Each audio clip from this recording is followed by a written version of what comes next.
You're listening to the We Are Libertarians podcast network. Find all of our shows at wearelibertarians.com. Hey loves, Haley Steinfeld here. Let's be real. When I'm on the red carpet, everyone wants to know whose dress I'm wearing. But here's the thing. We're so focused on those details, we're missing something that's actually way more important. Breast health. It's wild. Breasts get so much attention, but they're still so ignored when it matters most. Don't know what I'm talking about? Tune in on February 9th and visit yourattentionplease.com. That's yourattentionplease.com. See you then. ¿Hablas español? Sprichst du Deutsch? Kan du norsk? If you've heard that sound from Babbel before, I bet you do. Babbel is the science-backed language learning app that actually works. With quick 10-minute lessons handcrafted by over 200 language experts, Babbel gets you on your way to speaking a new language in just a few weeks. With over 16 million subscriptions sold and a 20-day money-back guarantee, just start speaking another language with Babbel. Right now, up to 55% off your Babbel subscription at babbel.com/Spotify podcast. Spelled BABBEL.com/Spotify podcast. Rules and restrictions may apply. Welcome to the We Are Libertarians 2020 Presidential Candidate Series. I'm your host, Hody Johns, and today I'm joined by Libertarian Presidential Candidate for President, as you would expect, Adam Kokesh. Adam, how are you doing today? Outstanding yourself. Although I do have to point out, while technically I am a Libertarian candidate for president, or Libertarian Presidential Candidate, Libertarian Presidential Candidate to me sounds a lot better than actual candidate for president, not just because it has this great word libertarian in it, but that technically I'm not actually running for president. I should say technically I am, but in the truest sense, I'm not. What I'm doing with this candidacy is turning the presidential election into a referendum on whether or not the federal government should exist. So my platform, I get elected, I resign on day one, I go in, sign one executive order, maybe a pardon or, a whole list of pardons, and sign one executive order. We declare the federal government bankrupt. It is of no authority. All of its laws immediately are unenforceable, and it becomes a custodial institution or a holding company, if you will, going through a bankruptcy proceeding. So I resign on day one. That's part of this executive order.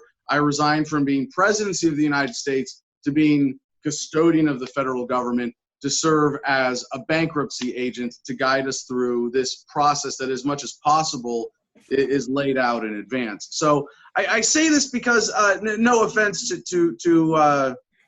well, I guess there is some offense intended here. With all due respect, in other matters to anybody else who may be actually running for president in 2020 or at any time in the future or the past, you really have to be some kind of psychopath to want to be president of the United States. You really have, there's got to be something wrong with you to want to have this unjust control and authority over your fellow human beings. And so that's not me. Just got to make that clear from the beginning. But hey, from here, we can talk about anything, and I'm happy because we've covered the important point, and it's that America would be better off without the federal government. And as of right now, I'm the only candidate who's turning his, using his candidacy or her candidacy for this particular purpose. Sure. Literally the executive order to end all executive orders. So. I'm going to use that one. That's a good one. I hope you don't have that copyrighted. Sure. No, believe it or not. I haven't been good at patenting any of my stuff, so yeah, you're free to use it all. Okay, well, fascinating for sure. Let's go down the list. So let's talk about yourself. Let's leave politics out of it. Every other question I have is going to have something to do with politics and stances and philosophies. But let's talk about who you are, your family, your friends, how you're raised, your work. Just get to know you personally. Well, in one question, right? Okay. Well, I was born in San Francisco. I am a lawfully born U.S. citizen. Although that's almost getting too political already, isn't it? Man, I'm really bad at following directions, which I suppose right away makes me a really good libertarian. But I was born in San Francisco, grew up around the Bay Area. My parents were upper middle class, successful economically. They got divorced when I was 10. And my brother was 8. That was the only significant traumatic event of my childhood. And it was pretty bad. My parents had a pretty vicious divorce, but they were both deliberately, conscientiously anti-authoritarian in really deep, meaningful ways. And for my mom, I suppose it was that she was Canadian. She got her green card, and now she's passed the test, the multiple choice test. She's now a U.S. citizen and knows more about American civics than the average American. She knows the third bar of the Pledge of Allegiance, and gotcha. Okay. Yeah, right. And she drove my brother and I around a lot, soccer practice, band practice, stuff like that. And we had two choices for music in the car, oldies or classical. And for us, it was always oldies. So like today, you can still put on like any classic rock radio station and I'll know 90% of the lyrics and be rocking out and singing along. And there's, this makes me sound like even older than I am, which is really bad. But, there's music these days just ain't what it used to, and there really was. And you can still hear it, on oldie stations or classic rock stations, that there was a more deliberate, conscientious spirit of rebellion, perhaps, in mainstream music of that era. And she didn't just sing along. We got into it, and she really gave me a sense of that. And my dad, but she was also sort of vaguely liberal, but very eager to teach me all the ways of getting around authority and minimizing its role in your life, and it's not a foul if nobody sees it kind of stuff. That was her attitude to some degree. And my dad was from Montreal, went to college in Wellesley. My dad was at Harvard, and that's where they met in Boston. And he had grown up on a cattle ranch rather, near Sundance, Wyoming, and was real academic superstar, got a full ride scholarship to Culver Military Academy. From there, full ride to Harvard, went to Harvard Business, then Bolt Law, which is Yale Law School, or sorry, not Yale, Berkeley Law, which is was number 4 in the country at the time. Yeah. Ended up getting into business, started his own venture capital firm. And really, my father is one of the, I think at this point, and this is relatively recently, like within the last year, one of the real great unsung heroes of the freedom movement. And he will, for a long time, never, he's very much an out of the kind of guy. And I don't think the world or America or the American freedom movement will ever really fully appreciate the contribution that he has made to freedom in the United States and the sacrifice that he made in order to do this. But he was running a venture capital firm that was managing over $1 billion. So I mean, it's significant, but not huge in the world of venture capital. But the SEC came after him.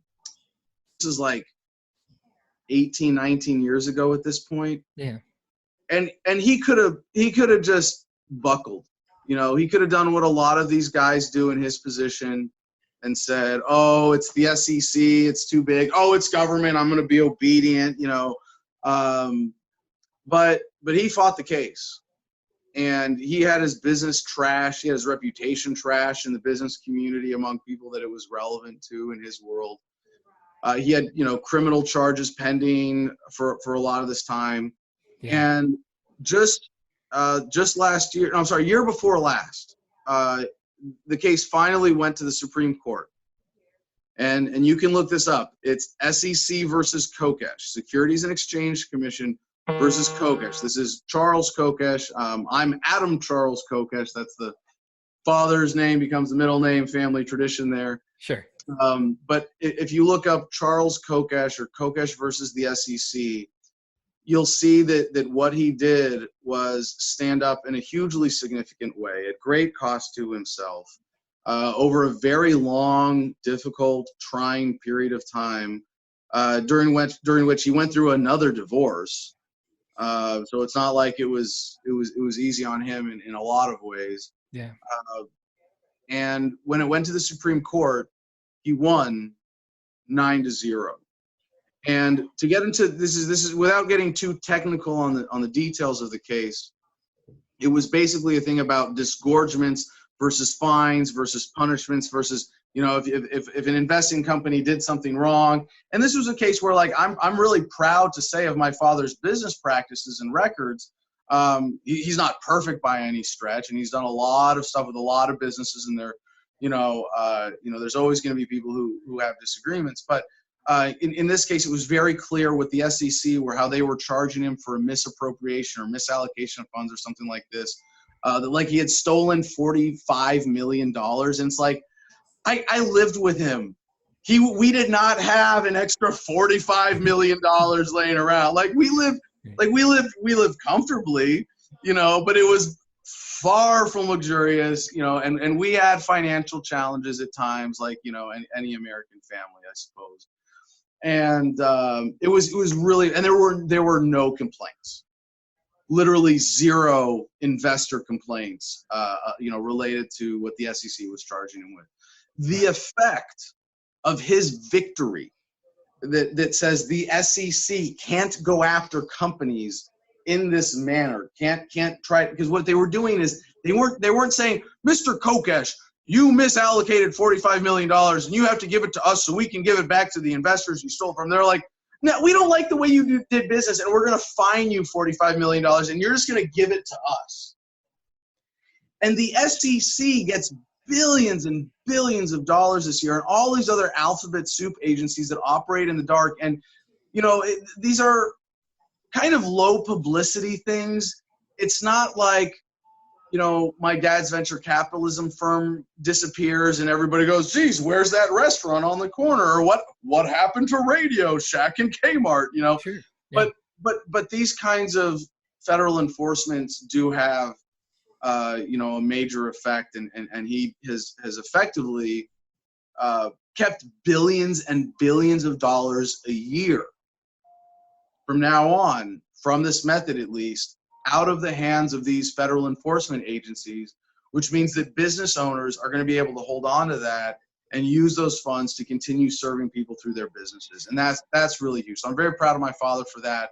Yeah, and there's a whole era and it's I didn't know this even happened, I guess, the year before last, and it makes sense. I just remember that the what they would always do is strong arm somebody. They would expect them to fold and just say, it's going to be long, it's going to be tedious. And eventually a person's like, I just don't want to fight this anymore, gives it up. And they just do it to all the lower, the if you're not a central bank, basically, Right. If you're not anybody that's trying to bully into submission. Right. That they just say, okay, well, we'll catch you on some rule because there's millions of them.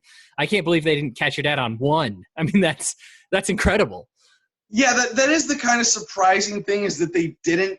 Well, my father was very careful, and I've taken a lesson from this, and in some sort of situations, he was very careful to not attack anyone in government until it was legally settled. And a lot of us as libertarians, we make huge mistakes in understanding government. We have a better understanding than any non-libertarian, of course. But we have some typical mistakes that we make of, like, assuming that government is this monolithic, single-minded entity, and it's not. It's an institution made up of in the United States, 22 million people. That's what, like 7% of the population works for government, directly works for government. Sure. Not counting all the indirect. But even in the and we think sometimes, and I've presented this model, and I think this is more accurate, that like a judge, for example, is only going to make the right decision when that judge needs to, in order to maintain their power and credibility, right? If there's no public pressure, a judge, nobody paying attention, judges will make terrible decisions. I mean, you look here in New Orleans, where I'm right now, in Louisiana, where I'm fighting the shall ID laws with a lawsuit from my arrest a month ago. It really centers around corrupt judges, but even then, judges are human beings too, and a lot of them, Like I joined the Marine Corps for the right reasons, because I wanted to have my life on the line for something I believed in. I wanted to be of service to my fellow Americans. Sure. There was something sick in that too, because I also said, if my government says someone deserves to die, I want to be the one pulling the trigger, which is sick militarism flip there. But anyway, but that's a lot of libertarians' journey, is they go to that, they have that experience, and they say, well, I really was expecting a lot of these people to be a lot guiltier than they were, and yeah, and military. We have to really keep that in mind, and sort of like, it's really important to remember that, we talk about the state or the governance that we experience as a product of the paradigm of the people. Mm-hmm. And I absolutely believe that. Or as de Tocqueville said in 1831, Democracy in America, in a democracy, a people will get the government they deserve. But there's something so much deeper to that, because in the way that the paradigm determines what the government is, we have to recognize that the government is a part of us. And, very few of us were born libertarians. In a sense, we're all born libertarian. Of course, I'm with you there. Sure. No, that actually, the next question, you can keep going. The next question is actually going to be your personal liberty journey. So, let me question. I'll just combine those two then. Yeah. Go ahead. So, because actually, I shouldn't be talking so much about my parents, right? You're good. I'm deflecting here. No, you're fine. I tell everybody, you can take as much time as you want. I'm here for 5 hours if you want 5 hours. I'm just trying to be respectful. You got these 16 questions, and they're all going to stay the same. Man, I've got my drink. I'm okay. Listening to myself for 5 minutes. You want me to go 5 hours? What are you trying to do to your audience here? But no, so it was from my parents that I had that anti-authoritarian spirit, with a pretty low understanding of the philosophy and political implications related to that. And so I thought, I'm going to be rebellious. I'm going to join the Marine Corps, and it's like, what? Like, no, you're being subservient and killing for politicians and following orders. Like, well, what are you like, if you had just stepped back and told me at that point, I'd be like, this is, this is to jump way ahead, I suppose, for just a second. This is why I am so passionate about libertarianism being communicated properly as a message of ethics, first and foremost. Don't hit, don't steal, don't kill, even if you work for government.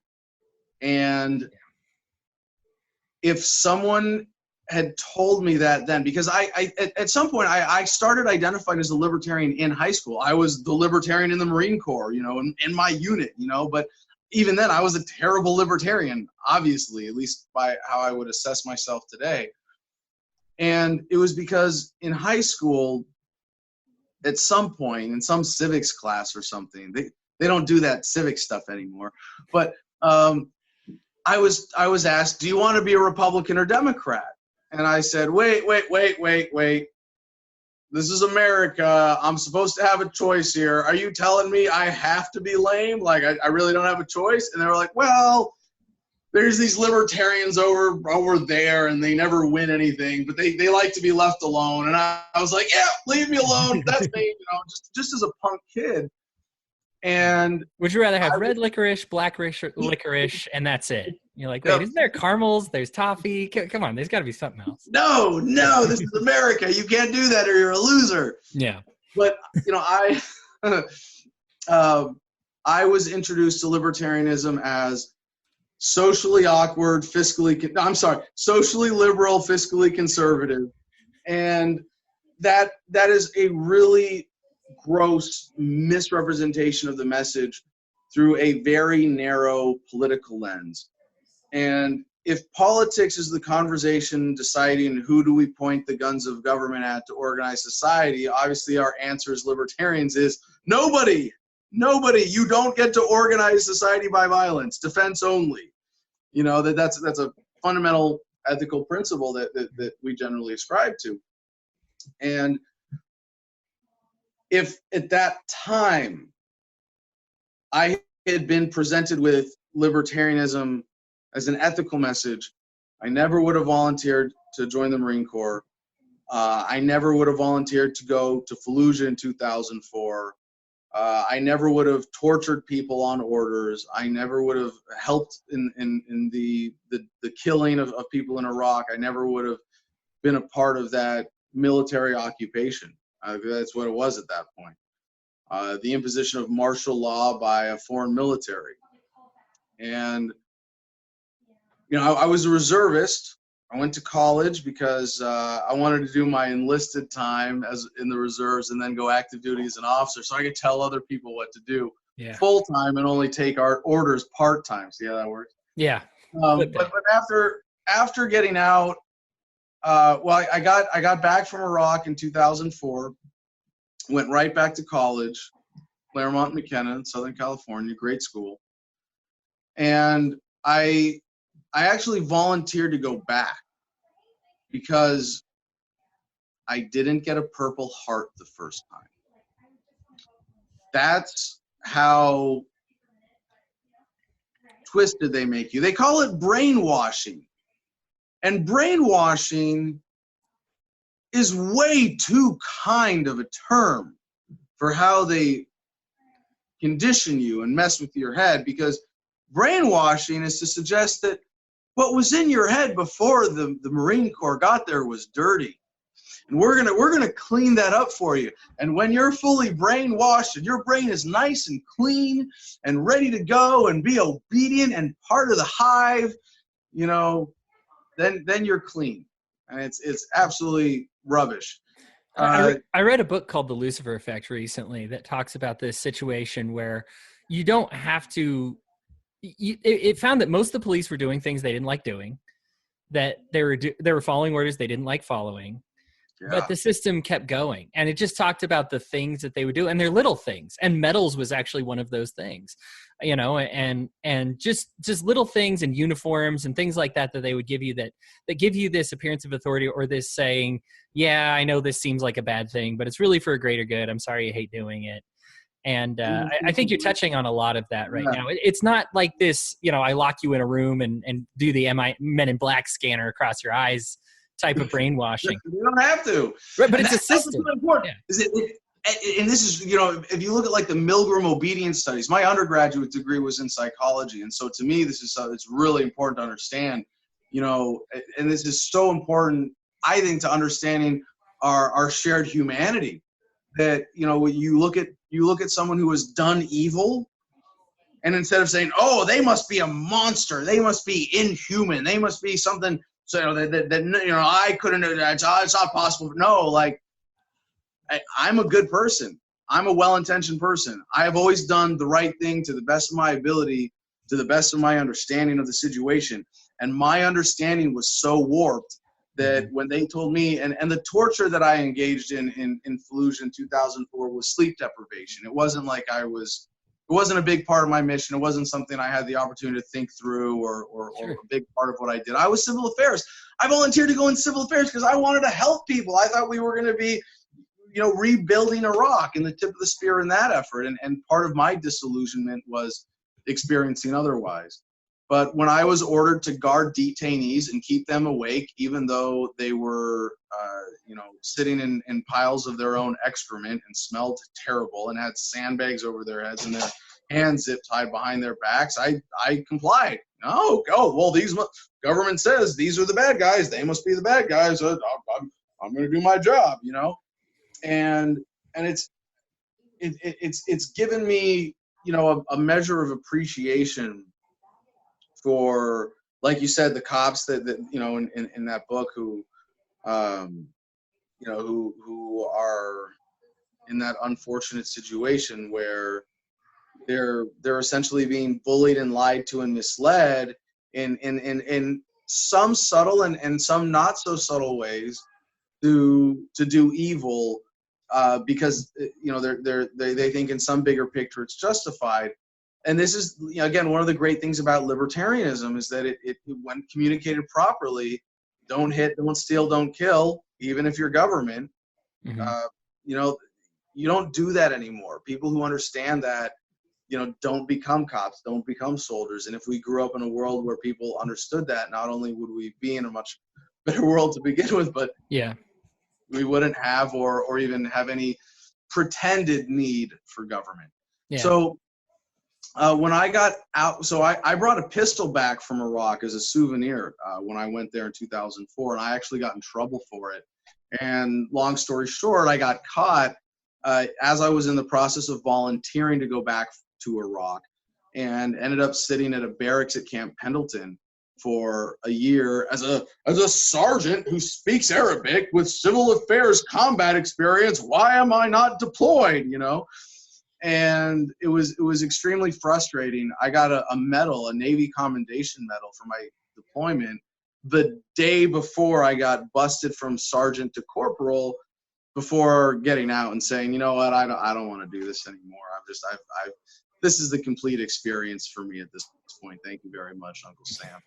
And I'm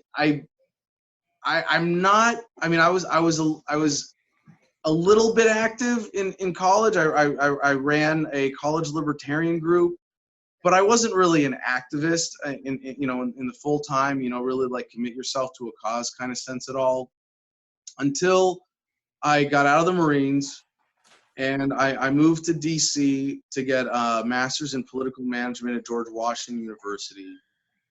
And while I was there, it was November 30, 2006, I got out. January 2007, I got to DC and was starting grad school. And I came across the website for Iraq Veterans Against the War, IVAW, and I was just like, Iraq Veteran Against the War, well, that's me, got to have my name on the list. And I didn't think about the implications or what. I was just, got to have my name on that list. And next thing you know, I'm running away with the circus known as the anti-war movement. And to get to the story of, my journey to liberty, this is obviously, my parents, high school, the Marine Corps. But then there was a really big critical step with IVAW. We did a lot of civil disobedience activism. I got a lot of great training during that time.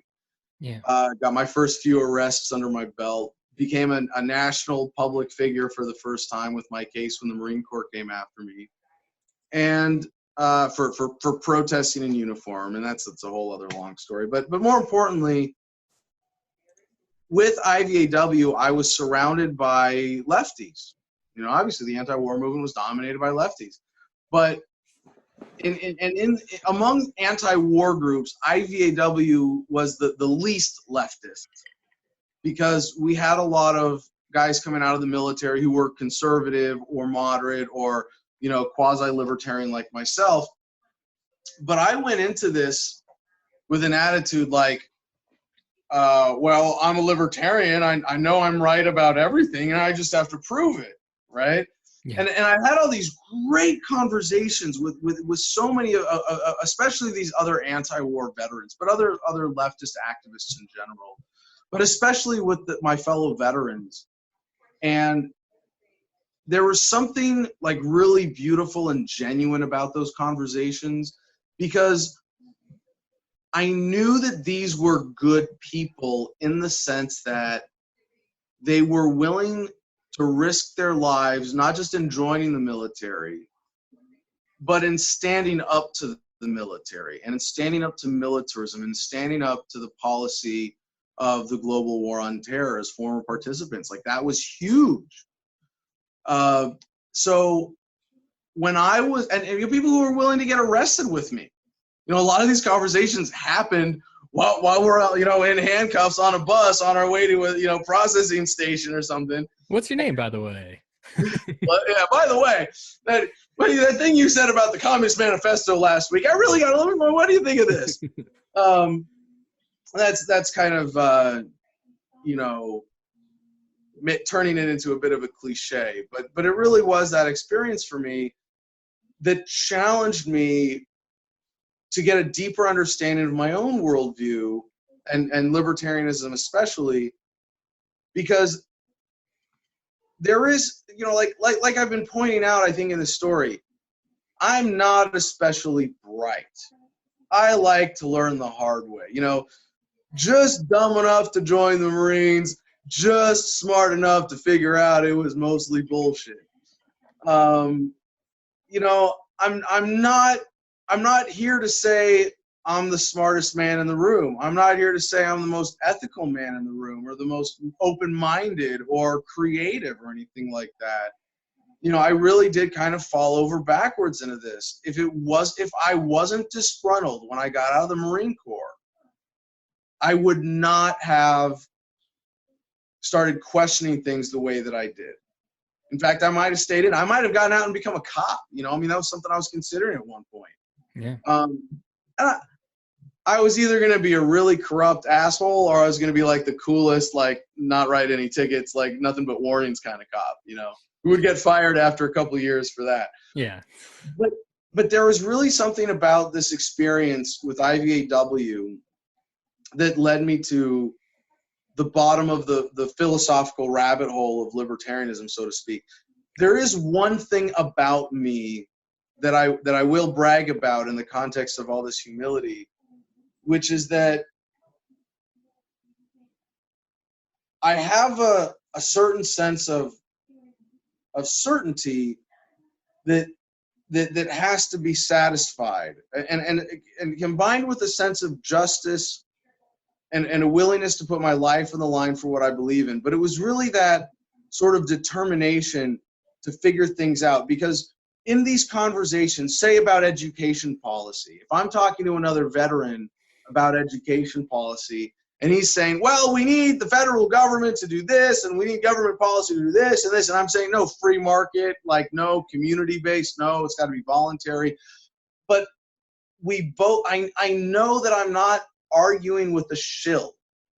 I'm not arguing with someone who is obviously, this is someone who was just in Iraq, just willing to kill for politics, and has now said that was wrong. You know, I mean, that and I do take some pride in that as well, that I was able to go from that, realize it was wrong, I'm going to speak out against it, because a lot of people can't. You know, there is a sort of, operational and intellectual flexibility and open-mindedness, I suppose, that I demonstrated in that I saw in my fellow veterans. So when I'm debating other people and they're going, no, we need government for this and for this and for this, and I'm like, well, I know you're well-intentioned in this. I know you and I really genuinely both want to figure out what's the best way for us as a society to educate our children. Yeah. There's got to be a right answer to this question. And what I really like about the way my brain works in this sense is that when the conversation was over and we just went, well, we'll just have to agree to disagree, I went, no. I mean, yeah, we're cool, but I'm going to get to the bottom of this. You know, I'm going to consider what you said. I'm going to go research what I said. I'm going to research what you said. And I'm gonna get to the bottom of this. And the bottom for me was reading Ethics of Liberty by Murray Rothbard. And I was actually running for Congress at the time as a Ron Paul endorsed Republican. Now, when I got back from Iraq, I actually became a lifetime member of the Libertarian Party back 2004, back when it was only $1,000, and it was my deployment money, and it was the first time I could afford it. Mm-hmm. I became a lifetime member of the LP, and there's again that being presented with the message as the ethical message being so important here. But even as a lifetime member of the LP, I had become a semi-prominent public figure with Iraq Veterans Against the War. And there were a lot of, and I organized Veterans for Ron Paul. We had a big event in Washington, D.C. Ron Paul is the choice of the troops. And you can go check that out. Ron Paul is the choice of the troops. It's the only thing that'll come up for that. A couple great videos about it. We did a huge march through D.C. to the White House and the Washington Monument. And there were a lot of Ron Paul supporters who wanted me to run for Congress, but with Ron Paul's strategy, I couldn't have his endorsement or direct support unless I ran as a Republican. So, I gave it a shot, and I lost in the primary because I made the mistake of trusting the Republican establishment. Even at the state level, you can't do that. Basically, I went to them and said, this is a heavily Democratic district. You guys never win here, not even close. But I'm willing to run as a Republican with anti-war and military veteran credibility. If you don't have someone who has some of this credibility to appeal to the lefties in this district, you're never going to defeat Lujan. You're never going to, I mean, I'm not saying I'm going to win, but compared to your good old boys that you run, this kind of candidate is the only one that, like, if you want to run as a Republican in this district, you're gonna have to have some crossover appeal, whether you like it or not. And I'll tell you, I'm not running to represent the Republican Party except in this race. And it should, I hope that's a good alliance. And they said yeah. And then at the last minute, they filed papers for one of their good old boys to run against me, who beat me in the primary and then lost miserably in the general. And so it was a lesson learned the hard way, but it was a great experience and a lot of good lessons learned out of that. And so I couldn't shut up when the race was over, so I got a radio show, and that was the birth of Adam versus the Man on AM 1550 KIVA, more positive talk radio Albuquerque. And after about 6 months, I was going to get canceled because I just wanted to talk on the air, and I didn't want to sell ads. I was supposed to sell my own ads. But I was making more money growing marijuana quasi-legally. I had a medical card there in my apartment in Rio Rancho near Albuquerque. Had a great experience with that too. By the way, this is going to be my last long answer, I promise. No, but I had my neighbors complain about the smell once because I was smoking on my patio, and police officer came to the door, knocked on the door, and it was funny because my dad was in the apartment at the time, and he said, "Excuse me, sir, we've had some complaints about the smell of marijuana coming from this residence." And I said, "Give me just a second, sir." I actually closed the door on him. And I was like, yeah, I'm going to go flush all the evidence. Cool. No. So I got my card, and I just showed him I opened the door, I showed him my card, and he looked at it and was like, "Yeah, okay. Have a nice day, sir." Yeah. What can I do? Yeah. So, but remember, this was back in 2011. So late 2010, I think it was. Late 2010 this happened, or maybe early 2011. Sure. Not that like, your reputation precedes you or anything, but it's nice to hear about you having a victory over law enforcement. Not going to jail. I have victories over law enforcement all the time. You're just not going to hear about them in the mainstream media. But no, I mean, I had a great victory here in New Orleans, which is why we're pushing this lawsuit. Maybe I'll figure out a way to work that story in later. But and this isn't our last interview, by the way. I'm doing interviews with all the candidates. We'll keep going. We'll do follow-ups. Okay. Yeah, well, there's going to be follow-ups. We'll get a follow-up when there's some more meaningful stuff to report on about this lawsuit that we just filed about a week ago here in New Orleans for false arrest and battery, and a few other things. So with that, I was doing interviews with Russia Today, RT America, on a regular basis. And they started interviewing me more after I had stopped running for Congress, even though I'm not active with IVAW, but I'm an anti-war veteran. Okay, so they can interview me for that. But they started interviewing me more. I was like, I wonder why that is. And it turns out they were kind of feeling me out for how I would be for my own TV show, and they offered me my own show, and I took it, of course, was very excited about it. But I was only on the air for 4 months before I was canceled for political reasons, and there are a lot of different theories. But and I can't say this with absolute certainty, but it seems like it was because I demanded absolute editorial control, and they genuinely respected that, with a couple formatting issues only. When I interviewed Ron Paul, this was literally the only editorial disagreement that I ever had with the network. When I interviewed Ron Paul, I wanted it to say on the chyron, on his on-screen title, I wanted to say, "Ron Paul, next president of the United States." And they said, no, you can't put a joke in the chyron because that's RT official letterhead, That's our journalistic integrity. You can put it anywhere else on the screen. You can call it whatever, but you can't put it on the chyron. That was the only thing. They respected, everything else I wanted to do.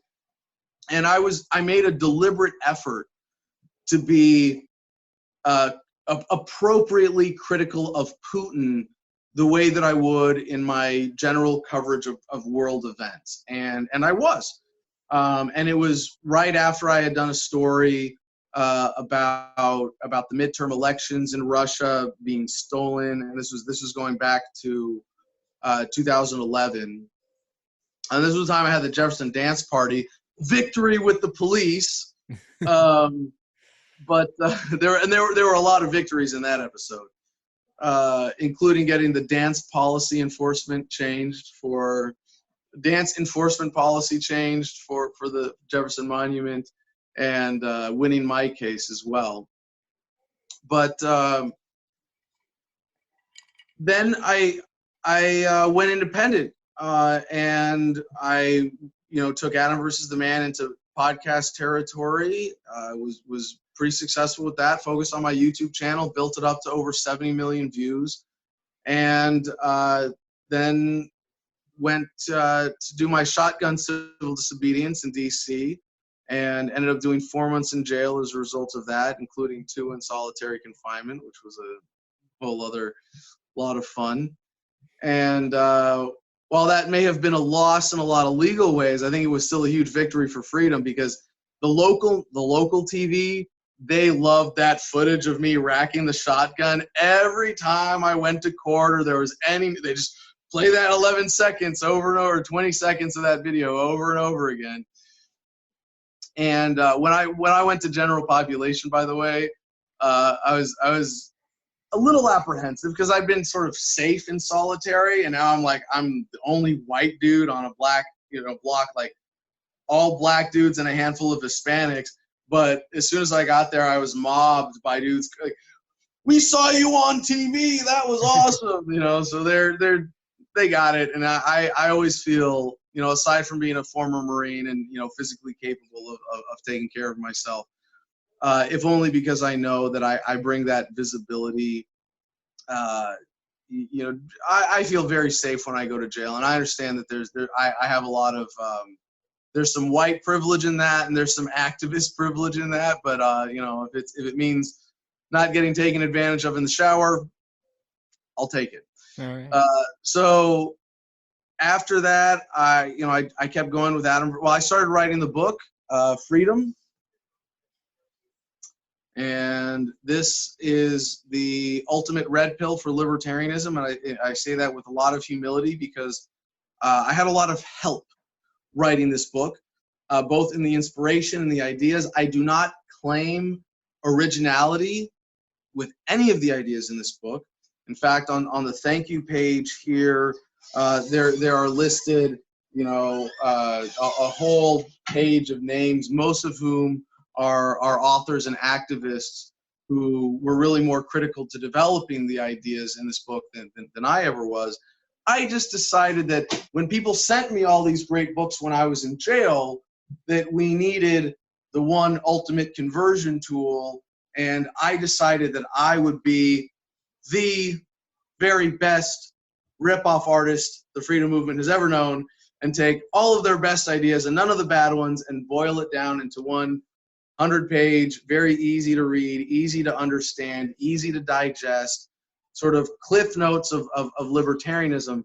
But there are also a couple elements in there that I included that are sort of not standard fare, if you will. And my book has been fairly described as a condensed version of For a New Liberty, which was one of the major inspirations for sure. But, Rothbard writing in 1973 could not have exactly predicted the trajectory or the accelerated nature of the technology that we're experiencing today and how it's taking off. And, this conversation being possible online from, halfway across the country, and that we have, the truth button of the internet at our fingertips now, one click away.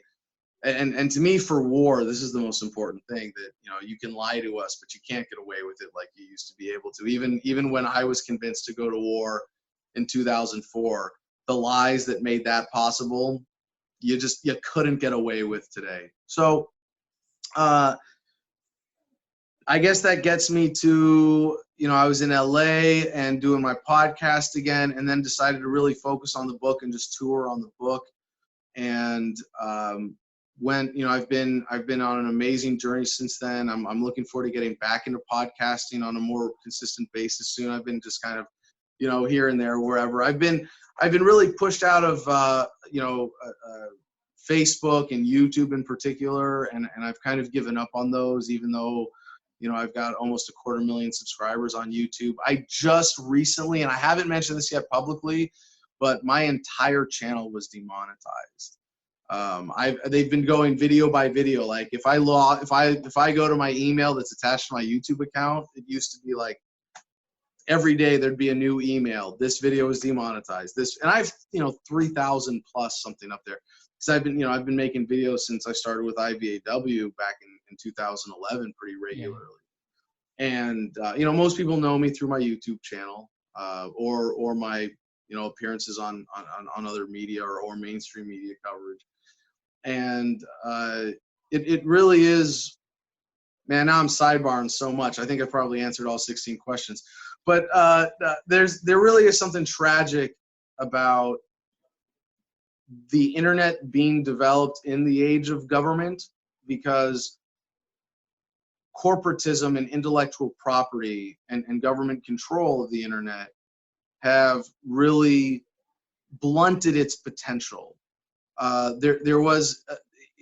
It seems like the internet has almost been taken over by government at this point. I don't know if that's maybe too strong a way of describing what I'm getting at here, but it seems that, when I was really active with YouTube, from like, when I got out of college, like 2005 to, maybe even 2015, that there was this like 10-year period where it was like, oh my gosh, the internet, and it was this like amazing free space, and YouTube was like such a huge part of that.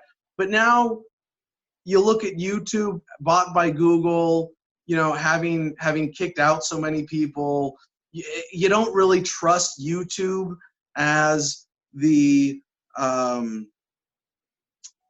truly, really open platform and free speech platform that it once promised to be. And we've had various attempts, and there are competitors out there. I don't mean to say that you can't get a video up on the internet no matter what it is. Yeah, you can. That's great. But we don't look at the internet the same way, I think, as we did maybe pre-2015. And we're coming into a new era of sort of, corporate control over the internet. And it's still, the internet is still really, maybe next to cryptocurrency, which is almost like made possible because of the internet. But, the internet itself, really hard to argue with it being the most important invention of our generations, of our lifetimes. Yeah. And this it is such an important tool. But since we invented the internet before we got rid of government, we're going to have to use the internet to get rid of government. And I'm okay with that. So that's me. There you go. Awesome. Well, there you go. The complete biography of Adam Kokesh right here on the podcast, everybody. So you've kind of already addressed it. So my next three questions were all going to be, when you become president, what are the three biggest issues and how do you put a stop to them? Now, you already told me what you're going to do. So sure. How are you going to, tell me about those issues that you see and what your plan would do to alleviate those problems. Yeah, so I thank you, and it's a great way to address those questions. If you would ask a typical candidate, what's your number one, number two, number three, they're going to hit you with their emotional bullet points of, well, I want you to be safe, and I want you to be rich, and I want you to feel good about being an American, and here's my whatever. When you Bob Dole impression, by the way, you just nailed it. I think I was like trying to be a lot of impressions. Yeah. But I'm glad you pulled that out of it. I'm Bob Dole.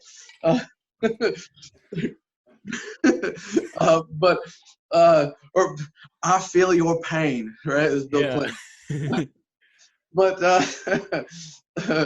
or Hillary Clinton, hardworking Americans. But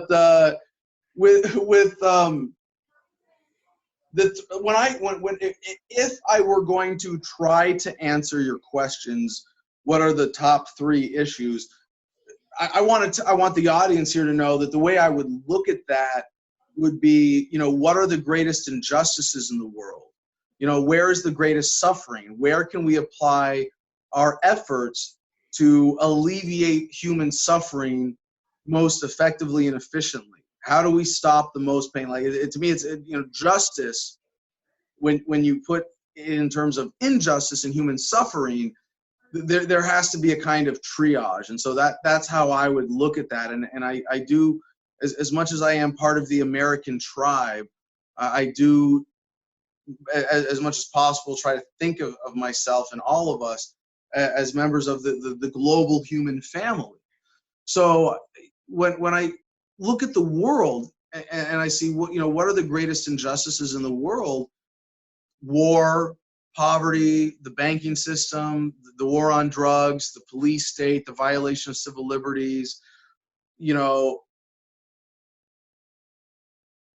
can't help but notice, if you're really looking at the problem of justice or injustice and violence in the world today, you really have to admit that 90+% of the violence in the world is done in the name of government. And that of the remaining violence, 90% of that is directly caused by government, primarily with the drug war, but also the war on poverty, or all the things the government does to increase poverty and increase desperation. So you get rid of government, 99% of the violence in the world goes away. What violence is the government preventing? And government gets a lot of credit for the decline in violence that we've experienced. But I think that's more a product of the technology. We have DNA evidence now. We can catch killers and rapists and really horrific criminals. And like I said earlier about not thinking about government as this, monolithic, single-minded thing, there are a lot of good people in government who have been able to do good things, catching bad people and stopping bad people. But that's less than that 1%. And they don't even do a great job of it. And we could do a much, if nothing else, a more efficient job. And this is to not challenge anybody's concept of government even, but if you just got government down to the community level and allowed for there to be competition in providing public safety services, at least among jurisdictions, we would be way better off. We'd be so much safer. You would have so much better law enforcement, when law enforcement means much more in line with the natural law than the victimless crime laws and control and command laws of government. So with that premise, I look at the world and I see this problem of coercive government. And this is in the book. This is one of the things that is somewhat not typical fare, because a lot of libertarians, by the way, a lot of people who watch the news and mainstream media, you got to understand how the mainstream media works in a sense. People don't watch the news to be informed. If they wanted to, that's part of it. I don't mean to demean the average, 5 o'clock local news watcher, but if you really wanted to be informed as efficiently as possible or as much as possible, you would not be watching an hour-long show with 16 minutes of commercial breaks. That's insane. With teases and bullshit and dancing squirrels and the firefighter saved the kitten from the tree. No. And this politician loves you so much. No, you're not going to do that. No, you'd be listening to We Are Libertarians or Adam versus the World or something, right? I'm a reader. I like Drudge Report, and I like my feed on Twitter that allows me to do sort of my own version of that. But it's an extremely efficient way to take in a ton of news. So you wouldn't be turning to that highly inefficient way if there wasn't something else in it for you. And it's the emotional gratification It's the, oh, you're right about things. Yeah, you're right. Keep voting Republican or Democrat, and we'll tell you which one, or if you can, we'll even let you choose. We'll be fair and balanced about it. And you can do whatever you want because you're a free American, and it's okay, and keep working your job, and you're right. You're so right. Oh, yeah, you're totally right about that, too. Go back to sleep. We got this. And unfortunately, a lot of libertarian media producers or pundits or advocates even do the same thing in their own version, sort of libertarian version of this, which is be angry, government sucks, the world is going to hell, and government is getting. That's kind of the Alex Jones model, you know. Alex Jones doesn't come out and say, yeah, we're going to elect Trump and everything's going to be better, because it doesn't. His viewers aren't that dumb. His listeners aren't that gullible. But they don't want there to be a solution, because if you're a libertarian who makes your living through other libertarians' anger, and government actually goes away, you're out of a job. You know, like, and I don't mean to say that there aren't plenty of genuinely well-intentioned libertarian media people out there. But to those who put forth a lot of time and effort into production and long-running shows and never ask the question, how do we actually solve this problem? How do we actually get out of this? There's some, at least intellectual, if not actual consumer, dishonesty in that. So to me, the answer is localization, and it's you take government apart from the top down. You don't have to challenge, like I said, anybody's vision of government. You're a liberal, you live in a liberal state, you're a conservative. This is jumping ahead to question 11 and 12, I believe. If you're a liberal, you live in a liberal state, you're a conservative, you live in a conservative state. Why do you want to be tied to these other people through a central authority where you have to argue and say that there's one answer that's going to be forced on everyone? That does not make any sense. Wouldn't you rather respect, isn't it more American to say, I'm going to respect your self-determination as a separate community, and I'm not going to appeal to a president or a central authority to force my opinions on you and your community? Yeah. So this means that we can get rid of the federal government, get down to states and be stable at the state level. We can get rid of state governments, get down to the county level. And once we're down to the county level, I mean, government might be so insignificant that we don't even care anymore. I mean, I would love that as a libertarian, this is one thing I would love to be wrong about, that we keep government forever, but it's such a ridiculous afterthought of society, and we're all 3D printing rocket ships to take over other planets that someone got a parking ticket? Yeah, okay, whatever. We don't even care to get rid of it, and it might come to that point where if we get government down to the county or the community level, that we're able to achieve a more or less voluntary society as government transitions to voluntary institutions, as communities are able to break off, as maybe cities become, private corporate entities. Let's not say what do you do with the city of New York? These are people who want to live close together and put up with a lot of bullshit. Let them just, don't figure out a way for them to do that. That's like as a, corporation or an don't subsidize them, basically. Right. That's ethical. You want to live together. You want to be miserable. Okay. And by the way, New York is a great place to visit. God bless y'all who can actually live there, because I could not. But if you want to do that, I don't want to take that away from you, right? So back to the way that you suggested I answer this question about how I go in, I sign this one executive order, and the process is all laid out in advance, agency by agency. And in this executive order, we have as much detail as is necessary to make it absolutely clear what this process is, and appoint secretaries who won't be the Secretary of Defense, but rather the custodian of the Defense Department, to take that agency apart and to fulfill this basic executive order that is what the American people actually voted on to happen. So every single agency of the federal government is either going to be localized to the states, liquidated, or liberated, just to keep the 3 L's there. But no, spun off as a private institution of some kind, right? So for example, localized. Department of Transportation, really simple. Every state already has its own DOT. Cut it up into 50 pieces, you get this piece, real simple. Right. Much more complicated. Okay, sorry.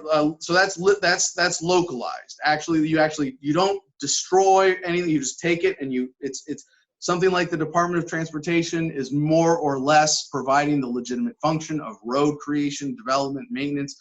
We don't want that to go away. We don't want to pull the rug out from anyone in this entire process. So that's an easy one. Liquidated. I know there are plenty of federal agencies we would be happy to just never, ever hear from again. And that's like IRS, CIA, FBI, DEA. But even with them, there has to be a conscientious process. And there's two elements of this that are very important. And one, and I'm really looking forward to this, is one of my favorite parts about this, because when we do this, we get to release all the records, no more secrets. It's like everything comes out. But even in order to do that, it has to be done responsibly, because the federal government has a lot of private records and personal records that it would be criminal for us to release and saying, hey, we got all the FBI's papers, blah, here they are on the internet. So call me a statist, if you will, but what I'd like to see, and what we have to work out the details of this still, but I believe it's going to be something like the National Archives is going to get an endowment to maintain itself and handle these records for as long as is necessary. It's probably going to be several decades. So when I assign a custodian of the FBI to dissolve the FBI, they have to take all of the records out of that agency and hand them over to the Library of Congress to be able to, although we'll probably rename it so it doesn't have Congress in the title. But there's maybe that we'll call it the Library of Federal Records at that point. But they would be going through redacting personal information or private information that shouldn't be released and handling that, where the custodian of the FBI, the other part of their job, is to liquidate the rest of the assets. Sure, makes sense. 95% of the personnel go home right away. And hopefully we'll be able to organize a reasonable severance package. They're already going to have 2 months notice, which is better than most people get, because they're going to have from the election to taking office in January. That's plenty of notice, right? But they're going to have to be skeleton crews at these facilities. There's some facilities where we're going to want, like at the FDA, we definitely want to get rid of the FDA. It's done. It has no legitimate purpose. However, we might find that they have certain facilities or laboratories that we want to preserve as valuable economic units in some form of public trust or something else. But if not, basically, it all gets liquidated. And what we do, so spun off. I have two examples of agencies that get spun off. Well, three, I guess you want to. Library of Congress, right, is one. The other two, much sort of bigger money-wise, are Social Security and the VA. And you look at the Veterans Administration. I'm a veteran. I mean, even just last week, I had a horrific experience at the VA. That you look at the stories that we hear, and you're just like, to someone who's never been to the VA, you're like, how is it possible for bureaucracy to screw up medical care that badly, and for veterans? So I think most people who look at the VA aren't against it. Most Americans, we want to take care of veterans. It serves a legitimate purpose. The problem that we have as libertarians with the VA is not that it exists and that it provides medical care for veterans, but that it's funded by taxation. So we spin it off and we can end that. I think it would be appropriate to give it a small endowment so it can keep running for a period of time without collapsing. But when you spin it off, this is where blockchain technology immediately comes in and gives us a great opportunity. We give the VA to the veterans, and every single veteran in America gets one ownership voting share on a blockchain, transparent, complete control. We give it a charter. Maybe I get to appoint, a custodian. Well, I wouldn't appoint a custodian, but I would appoint a chair and a board of directors, and we would create, their first task would be to create the charter for the VA and the mechanics of that. So, and then Social Security.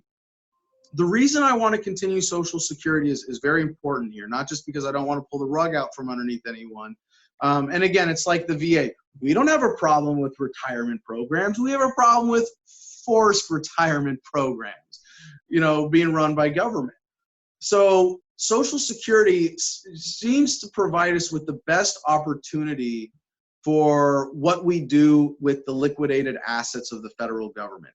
As a bankruptcy agent, I have a fiduciary responsibility to pay back the true creditors of the bankrupt institution. And the national debt on paper to foreign banks and foreign governments and foreign corporations, that's bullshit. It is an illegitimate debt. You can't, in fact, it's intergenerational child abuse, because you are forcing your children to pay for something that they never had a say in.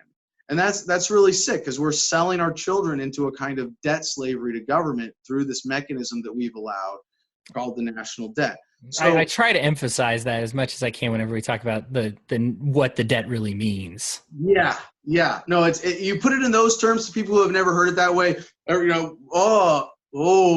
yeah, it's really deep, undeniable truth about that. That's obvious. It doesn't require any more explanation. It's a very powerful way of communicating that. So thank you. Yeah. But what I want to do is pay back the true creditor. So when we declare with this executive order bankruptcy for the federal government, the debt that's on the books like that is wiped off. And the only debt that the American government has, except for maybe some small specific individual claims that we might honor in this process, the only debt the American government has is to the American people. And it's never going to be fair. There are a lot of lefty ideologies that say we need a fair society, and sorry, it's never going to be fair. And if you want a peaceful society, if you want an equitable society, which is more important than a fair society, you're going to have to stop being so materialistic. And this is one place where I got to acknowledge, I think every libertarian would acknowledge, you're never going to untangle that knot. You're never, for everything that governments have stolen from people over the years, for every way that another human being has ever hurt another human being in the name of government, you are never, ever going to see anything remotely close to perfect justice for that. And that breaks my heart. I mean, that is, I really have, this ideal of perfect justice, and to know that, no, we've just been screwed way too bad for way too long. It's not, sorry, you're just going to, but if we can do something to make sure that everybody's taken care of for a while, that at least everybody who's been immediately disadvantaged by the state gets some compensation, that people who have paid into Social Security for their entire lives don't get completely ripped off in this process. Yeah.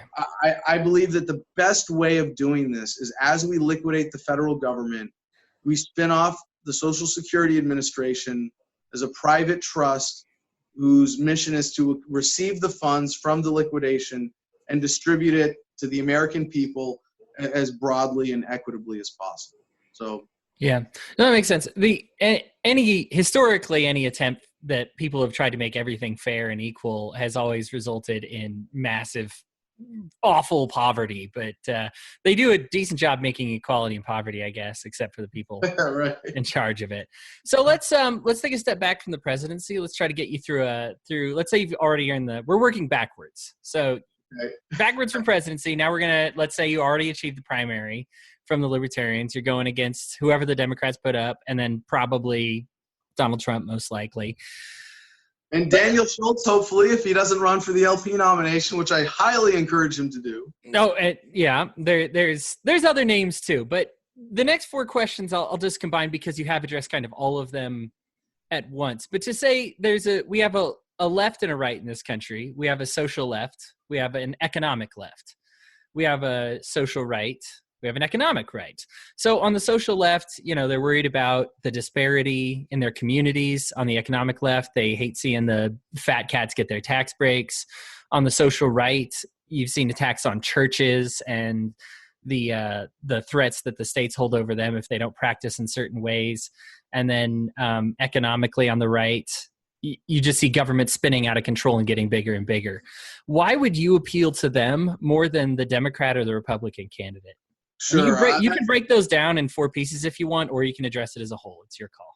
I don't think I have to address it, piece by piece. In the way, my favorite campaign slogan that we've had so far is, we don't have to be united under one government to be united in American values. And this idea of localization of government, of just getting it down to the state level, but really ultimately down to the community of a voluntary nature level. Yeah. It's the everybody gets what they want strategy. You want this out of government? If you can find other people who want to live together in a community who want that out of government, you can have that. If you don't, you can live in a community where that's not a thing. If you want something else, as long as you're not forcing out anybody else, you can have that. And so this is, libertarianism is synonymous with anarcho-capitalism and its philosophical roots. And anarcho-capitalism, I really have a big problem. I have, Murray Rothbard is mentioned by name, and he was the one who took me to the bottom of the rabbit hole. But talking with Walter Block recently, he made the case for the anarcho-capitalism being deliberately inflammatory. Like, we're tiny, we need to get people's attention. What's wrong with calling it anarcho-capitalism? But we're talking about this beautiful philosophy about ethics and freedom and peace and harmony. And then you take the two least popular words to describe it, anarchy and capitalism, and put them together in a one-word guaranteed to offend everyone. Hello. So I think voluntarism is a much more important way of describing what we're talking about. And I like libertarianism, the bigger inclusive term, but specifically philosophically, voluntarism, the ideal that all human relationships should be voluntary and free of coercion. And so if you say, well, that's anarchy, no rulers, okay, kind of, but we could have, if it means no government, that's not really true, because we have student body government, and that's a voluntary form of government. You could have, a homeowners association, and if you wanted to change it to the homeowners government and call it, we wouldn't put a gun to your head and say, no, you can't use that word. I mean, and the same thing with capitalism. And so, again, if you want me to go to the extreme and cover all those 4 categories, say you're a communist, right? If you want to live in a communist commune, in my world, you can have that. You can create, and you don't have to convince the whole world to get on board with your program. You can do it in a community and show people how it works. And if you can convince them voluntarily to have a system that you call communism or socialism, even if you want that, as long as you're really fundamentally respecting the self-ownership and property rights that are associated with that, and it's people voluntarily giving up certain material property rights, I'm totally cool with that. I have no problem with that. You respect me doing my own thing on my 10 acres in Arizona, and you're not forcing your socialism on me. I am not ethically in a position to forcibly stop you from doing that. I want you to have that freedom. And that's why localization is the everybody gets what they want strategy. Yeah, I've always felt that libertarians were a better avenue for socialism than the Democrats. It's strange to me. I mean, genuinely, it's strange to me to see that the Democrats seem to have like a monopoly on it with their one brand of socialism. I've always felt like how do you have a commune without these property infringements, without, with everything else that they seem to tag along with them. But I digress. So let's get you through the primary. Yeah, let's lightning around the rest of these. Right. Let's get you through the primary for the libertarians. So again, I'm going to ask this just broadly. You've got the libertarian left, the libertarian socialist, mutualists. You've got the libertarian right, the ANCAPs, capitalists, the Mises Caucus. You've got the anarchists, who they would call the extremists. Hold on. Just to be fair, I wouldn't say, if you're just an anarcho-capitalist, I think that still puts you in the middle. There are right libertarians who really bring in a lot more that is distinctly keeping them to the right of that. If you've embraced anarcho-capitalism or voluntarism or something that's founded in that core philosophy, I think you're centered. Pretty well in the middle. That's a fair observation. I guess I use that because their economic philosophy seems so again, right. Yeah, again, it's you said the capitalists, because that's what they see, that's what they want out of it. So it's like, but you see why, like if I'm a libertarian who, when the state goes away, I want a homestead, you wouldn't say, well, he's a homestead libertarian. He's not left or right or center. He's a homestead libertarian. If I said, well, I really want, I want a nudist colony. I want to live in a nudist colony when we get rid of government. You wouldn't say, well, he's a nudist libertarian. Sure. Or like, he wants a Christian family, traditional whatever, and go to church every Sunday. You wouldn't say, well, he's a Christian. No, you're a libertarian. Like, and I think, I know if you don't have your own label, you're not a real libertarian. Yeah. But I think I got to take a little bit issue to point out that while you're right to say there are people who are genuinely leftist libertarian or genuinely rightist libertarian, being libertarian is like being pregnant. Either you believe in freedom or you don't. And once you do, there aren't enough of us to divide us.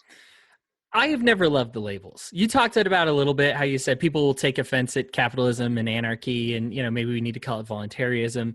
And for me, I hate being the ping pong ball and just flying back and forth on this. Be like, my views on this haven't changed, but one group says I'm an anarchist, another one says I'm a minarchist, another one says I'm a capitalist. These guys say, I was talking on the Enemy of the State podcast, and somebody said, well, you might even be a socialist just because you're okay with somebody establishing this mutualist society. And it's just, I agree with you on the labels. Would you consider like the genuinely right libertarians to be more like the paleos maybe then? Yeah, the Buchananite types. Okay. Well, let's use that then. I will stop doing that from now on. We'll say the paleos on the right, the lib socks on the left, the anarchists and the more, middle to extreme view, and the minarchists as well. So the minarchists, traditionally those are the ones that probably would have given us Bill Weld. They gave us Bob Barr. They gave us Gary Johnson. They believe that change comes in a suit. So hold on. I'm sorry. Because this is about being libertarian presidential primary candidate. I hope you don't mind me interrupting to unpack some of what you just said there, because I think it's really important that people understand what you just said. You said the minarchists gave us Bob Barr. The minarchists gave us Gary Johnson, and I take two big issues with that statement, and I don't want to say it's a lie or it's not true, but I do think it's a very careless, and it might be you getting that from someone else, it might be you yourself, misrepresentation of the reality here. And it's that the libertarians, the ANCAPs and voluntarists and principled philosophical libertarians gave us those candidates because we stopped showing up at libertarian state and national conventions. And the way that those candidates were able to win was by packing the conventions. And this has been right now. I'm very confident in our ability to win the nomination. My campaign, our team, we've done a great job so far. I've been talking about this for years. I've been leveraging my minor celebrity status to enervate my base to get them to realize how darn easy it is to win the Libertarian Party nomination. And in all of those cases that you mentioned, I take two issues with the way you said that. One, because those candidates, certainly Gary Johnson, I can say from what I observed at the National Convention in 2016, won by bringing in a lot of people at the last minute to fill empty delegate seats. And there were hundreds out of the 1,000 or so, and the nominee is selected by popular vote at the convention with no prior binding commitments. None of the primaries, there are only a couple states that do libertarian actual primaries. They're non-binding. They have no relevance on this process. And I am, with my campaign over the last few years, telling people all over the country, start going to your county meetings, start going to your state meetings, and get ready to be a national delegate, Because if someone like you who doesn't genuinely care about this takes one of those seats, then the next Bob Barr or Gary Johnson or Bill Weld is going to come in with a busload of people at the last minute and pack the convention and win. So I take one issue with you in the sense that it's the party-based not showing up that has allowed statists to falsely represent libertarianism to the mainstream. And that is, I am disgusted with that because it kills our potential with the message, like in my case, to keep me from joining the Marines, to keep me from torturing people and helping kill people. I would not have done that if we had had a different kind of nominee and a different kind of party back in 2000 and 2004 when I was in college. And the second thing is that there is a strain, and I think you don't give enough credit to the party establishment that is like maybe 300 or 400 people, all over the country who come to the national conventions consistently, because a lot of them are libertarians, but they will vote for someone who's not quite a libertarian like Gary Johnson, because they'd rather hide behind the skirts of a moderate because they think that's a better strategy. And I think this is a huge tactical error and really plays into the hands of the government and is really based in fear more than anything. We're afraid that if we tell people don't hit people and don't take their stuff, even if you're government, they're going to freak out about how crazy the libertarianism is. They don't want us to hit people and take their stuff. They must be nuts. I mean, like, no, there is a very reasonable way, a very measured way, a very cool, calm, and collected, I've got a principled plan, way to carry this out kind of way that can connect with the American people. And we have missed those opportunities over the last 3 election cycles because libertarians allowed non-libertarians to nominate non-libertarians in the name of the Libertarian Party. The second point that you made, I mean, that's more what my idea of it was. I to the first point, I have not been to any conventions before. I've just barely been a member of the libertarian media for even this amount of time. But I guess I haven't been aware that they show up with their own delegates if there are empty seats. So that I will claim ignorance to that first part. That makes a lot of sense. The second part was kind of more what my perception of the whole convention was, which is I know what's safe. Oh, these guys have been elected. Yeah, they were elected as Republicans, but they're governors. So we can hide behind that and then kind of wrap up our message in that. So it's hard to say, though, of the 400 or so people that I'm referring to as that party establishment of long-term, and I don't use it pejoratively here, they're the establishment because they're the ones who keep showing up. They're the ones who make it happen. They're the ones who make the party exist. Yeah. Of that 400, I would say 3/4 of them are libertarians. It's really only about 1/4 of them who are statists who affiliate with the LP because they're not at home with the Republicans or Democrats, or they're genuinely Gary Johnson libertarians. That is at most 1/4 of that, and I think some people would say significantly less. Gotcha. So let's the actual question, what's your appeal to all those guys? How do you get past those guys? I think I've covered enough of that. I think it's basically like, the strategy has failed. Sorry. Look, the strategy. And I'll just say one more thing on that count, and to go on the negative side of this.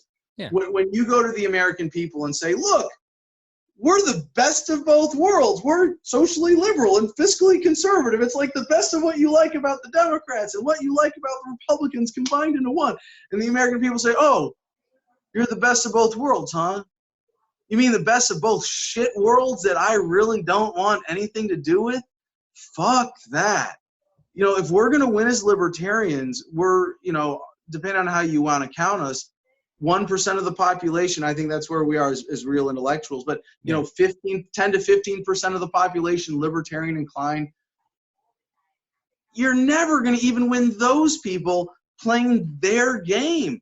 But if we're going to win, it's going to be by winning over and motivating the 40% of Americans who consistently never vote in presidential elections and say, look, now you've got a reason. Now you have a chance I'm thinking of changing my middle name to none of the above, by the way. Yeah, we're putting none of the above on the ballot. None of the above is a real option. But think of your dad. And nobody gets to be president ever again. Yeah. The executive order to end all executive orders, as a wise man once said. That is, man, and a handsome guy too. So let's compare yourself to the other libertarian candidates. Again, I think you've addressed this, but let's have you say it again. Why, when you compare to the other candidates that are up there, why are you the best one? Well, I'm not even close. I mean, maybe when you say compare to the other libertarian candidates, but if I say compare to all of the candidates as a whole, or everybody out there who could be president, or who could take on this task of dissolving the federal government, I am far from the best person from the job. You know, I mean, I have experience as a sergeant in the Marine Corps. I know how to walk into a dangerous situation to take charge. I've run an independent media business for most of a decade. You know, I kind of know how to manage people and organize a budget. You know, like honestly, I would love to see Howard Schultz say, you know, I don't agree with everything Adam says. I don't even agree with his basic worldview, but I agree with him in that he is fundamentally right that America would be way better off without the federal government. And I have the corporate experience, I have the administrative experience, and I have a better plan to make that happen. I would probably drop out and endorse him and do what I could to make sure that he was able to be the one to dissolve the federal government. This is not about me. And it's not that I'm the best candidate for the presidency. It's that I have the only plan that's in line with ethical principles. Everybody else who's running for president is running for president. I am not. I am the only person who right now, in any credible, serious way, is saying, hey, America, we'd be better off without the federal government. Here's a reasonable plan to make it happen. I might not be the best man for the job, but I'm here, I'm willing, I'm ready. Sign me up. If I got to be the one to sign the executive order to end all executive orders, it would be an honor. But the principle comes first, the message comes first, and in the political context, the plan comes first. So I don't want to say anything about my fellow libertarian candidates. From what I know, they're all great people. I mean, you really kind of have to be a great person in some way as an activist to run for office as a libertarian. It is a great sacrifice. It is a great risk. I don't like the word sacrifice. I take that back. It's a significant investment of time that comes with some very serious risks. It is a serious investment of your reputation, of your energy and your effort and your psyche even as invested when you put your name on the line to run for office. And for that, I really, truly, heartily support all of the fellow candidates who are running as libertarians. But when it comes down to it, everybody else, as far as I know right now, who's running for president is really fundamentally in the same category. They're saying, I want to be president of the United States. Sure. And to me, that's wrong. That's an ethical transgression pretty much in and of itself. Okay. Not verbalizing it, but to be that, to hold that office, to exercise that power, to say, well, people voted for me, so I have this power. Sure. No, sorry. That's not in line with my ethical principles. And I think that those are the ethical principles that are at the heart of libertarianism. Yeah. Well, it bleeds into my next question. I've worked on a presidential campaign. They are brutal. The president himself is always asking for money 90% of the time, is meeting with important people 8% of the time, and sleeping and eating 2% of the time. So do you have a plan in place to survive all that with the money and the time it takes? Well, I did 7 months in combat in Fallujah. What's a little time on the campaign trail? I mean, that's a funny way of saying part of a serious answer to that question. But, we've raised, I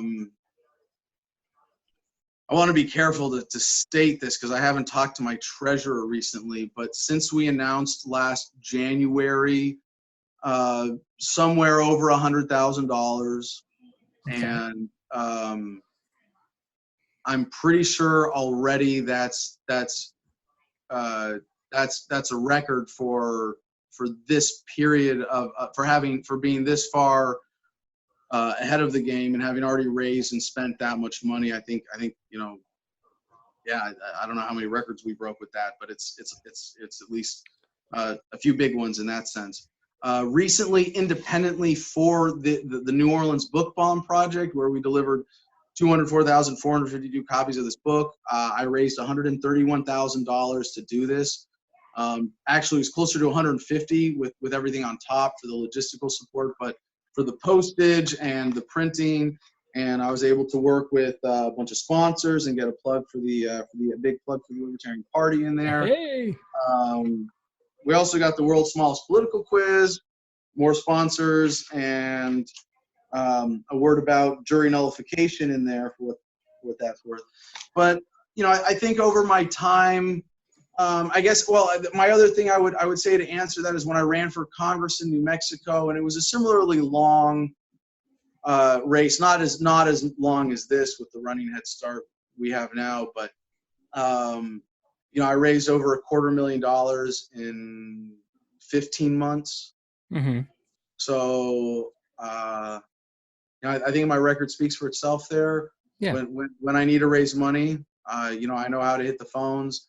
Having been a full-time activist for over 11 years now gives me a certain credibility with donors. When any other candidate calls a donor and says, "Well, you gave to someone like me last year. I'm the guy like them this year.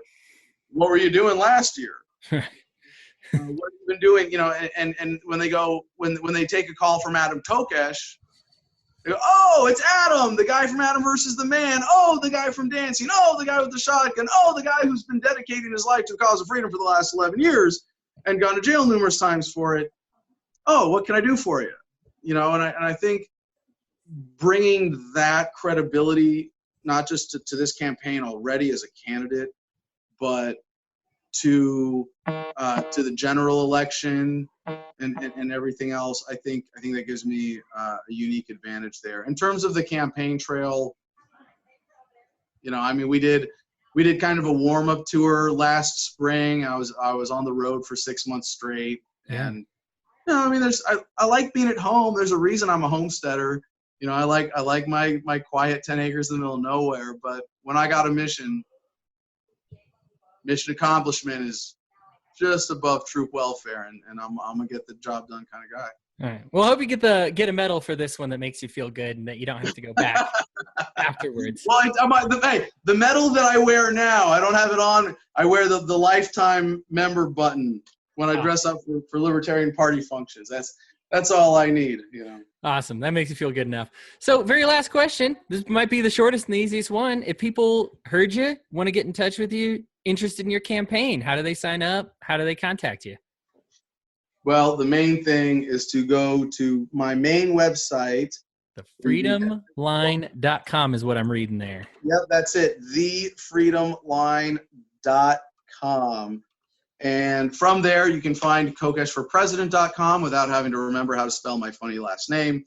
And then you can find me on social media and everything else for that. And now, a lot of I'm not doing any big public fundraising right now. We're not begging for money online, because what I'm begging for, what I'm asking for, right now, like I said, I told you I was whipping delegates. If there are people who want to support my campaign, and I'm very confident in saying this on this channel, because I know that the people who are motivated by my message are uniquely motivated as I am. And if you really want to help, put yourself in a position to be a delegate for the 2020 National Libertarian Convention. And I don't say that so you can vote for me, because first of all, you don't know what you're voting for until we publish the executive order. And we will have at least a rough draft of that on our website by the 2020 National Convention. So you will know, by the time I am actually asking for anybody's vote, you will know exactly what you are voting on. And it's not for me to be president, it's for this exact plan to be carried out. by myself or someone else. I don't particularly care. And I want people to know how easy it is. In like with the empty seats in most states, you could go to the state convention, raise your hand when they say who wants to be a delegate, and they go, oh, well, I guess we don't have too many. You're all delegates. You all get, we got, that's 18 out of 20 spots. Okay. There's 24 of you. Well, 4 of you are going to be alternates, and 4 of you are probably going to drop out by the convention. So that's fine. Everybody gets to go. Some states are competitive, but if we took all of the effort that people have spent complaining about Gary Johnson over the last 3 years and put that effort into building the Libertarian Party and showing up to meetings and making shit happen, we would never have another candidate like that ever again, and it would never be an issue. I am pretty confident we are going to reach the first goal of this campaign, which is possibly the most important one to me, that we will not have any empty delegate seats at all by the end of state convention season, spring 2020. Not just by the convention, but by the end of state convention season. I want every single state in the country to be competitive. And I highly encourage for the other candidates, I'm not trying to hide my strategy, and if there are other Libertarian candidates who are watching this series, I advise them to do the exact same thing that I'm doing in this regard. Get your people to show up. Forget about social media, unless you're talking about maintaining some other presence. Like, I don't say forget, maintain your presence, have a website, do all that. But how are you going to win the nomination? And how is your campaign to win the nomination going to help the party? And I can tell you right now, it's because my campaign is encouraging people to go to meetings. When people say, hey, Adam, I can give you $100, I say, hey, that's gas money. Get to your next county meeting. Yeah. Make sure you can get to your next state convention. Make sure you have your calendar marked. And this is, it's not hard, but it does take a thoughtful, deliberate, conscientious effort to know when meetings are, to get out, to get off your ass, off the couch, to get out and say, I'm not going to watch TV or screw around tonight. I'm going to go to a political meeting. Yeah. And it might be boring. It might be tedious. I think they're mostly fun, but that's just because I'm that kind of political nerd. But they're not, it's not like it's work, like it's not, no, and nowhere even close to work, but it is an effort. And I am asking people to go to Austin in 2020 and have an awesome weekend with 1,000+ fellow libertarians at the biggest libertarian event of the year in the country to help select whoever is going to be the nominee of the party in 2020. I hope it's me and my team gets the chance to turn the election genuinely into a referendum in 2020.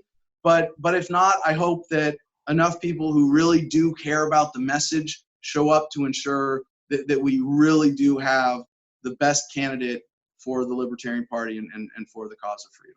Yeah, awesome. Well, man, thank you so much for joining us and putting for all that meaningful time in with us, talking about everything, thefreedomline.com. He's holding up now if you're watching the video. Get a copy of the book. Get a copy of Freedom. Check it out. Read it. Have it change your life. I mean, that'll probably do better for him than just getting indoctrinated by him, right? So, there's I think it was Marquis de Lafayette. They offered him the crown of France, and he rejected it because he didn't believe in crowns. And it's one of those. I sense some of that spirit in you a little bit, and I like that attitude about it. It's a very unique campaign you're running. The difference is I would take the crown and destroy it. And then break it. Yeah. Awesome. Yeah, it's very unique. We will have more of these. There'll be more debates. I know this one was very structured. We'll have more conversational type questions. A lot of the candidates were disappointed that I didn't ambush them with any questions, but I'll have many more curveballs later. But it was a pleasure talking to you. I appreciate you putting in all the time and all that thought into everything you do and in your responses. Likewise. Well, I want to just sign off and say thank you for your time in putting this together. And for anybody who's made it through this, hour and a half plus interview and enjoyed it. And if you've enjoyed Hody's work in this, really, it's an important time in the development of the internet right now to support independent media. So please, if you're not going to share this episode, share other stuff of his, share his pages, tell people that you know outside who might not hear this that they might appreciate this message and they might have fun listening to this stuff too. He said everything I was going to say, guys. So it's coming from him, not me this time. That's a non-biased source right there. So yeah, subscribe to We Are Libertarians. Share our stuff. Share this episode. Tell us what you think. Let him know what you think, good or bad. All media is good media. Get it out there and let us know. It's all overriding the mainstream media. Thank you again, Adam, and thank you for listening.